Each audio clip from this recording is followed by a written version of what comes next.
speaking of the former president, he is also facing criticism from his predecessor. Barack Obama says China's rise is, get this, mostly Trump's fault. Speaking in Australia, the former president said, "With my successor coming in, I think President Xi saw an opportunity because the U.S. president didn't seem to care that much about a rules-based international system."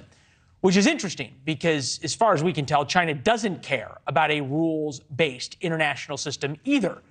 They care about lecturing all of us about the rules, using the rules against us, while lying about COVID, militarizing islands in international waters, stealing our technology, and committing crimes against humanity on a scale with the Nazis. The list of their abuses goes on. Matt Pottinger and John Profit just wrote in Foreign Affairs. Xi Jinping says he is preparing China for war.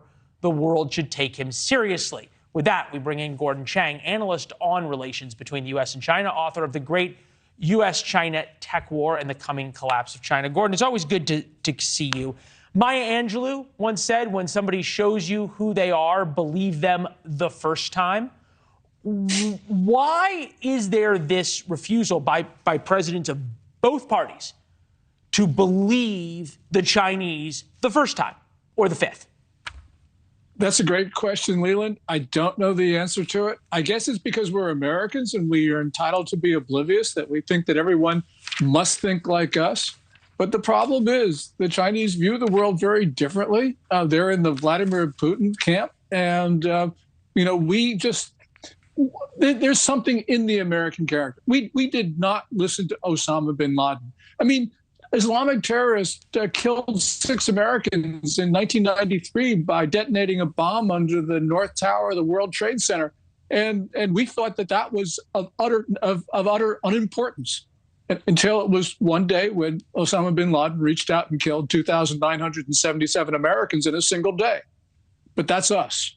Yeah, no, well, look, it's a tale as old as time, okay? Same with World War II. We saw the rise of Hitler. We saw the rise of the Japanese. And we all said, hey, it's not our problem. It's not going to be a big deal. We can deal with it on and on and on. And now we all know how that worked out.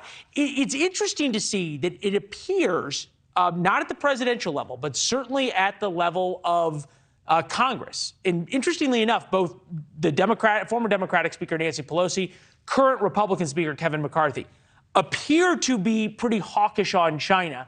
And Kevin McCarthy is now thinking of meeting the Taiwanese president as the Taiwanese president comes through the United States. We're going to do the China spokesperson talking about that, and then the response of John Kirby, the president's spokesperson. Take a listen. If she contacts Speaker McCarthy, it will be another provocation that seriously violates the One China principle, harms China's sovereignty and territorial integrity, and destroys peace and stability in the Taiwan Strait. The People's Republic of China should not use this transit as a pretext to step up any aggressive activity around the Taiwan Strait. It would appear as though they're not exactly taking us seriously or caring what we say, do they? No, and that's the problem here, and that is that, China's been saying really some quite belligerent things, like, quote unquote, declaring a people's war on us. And people in Washington just don't care to look at that.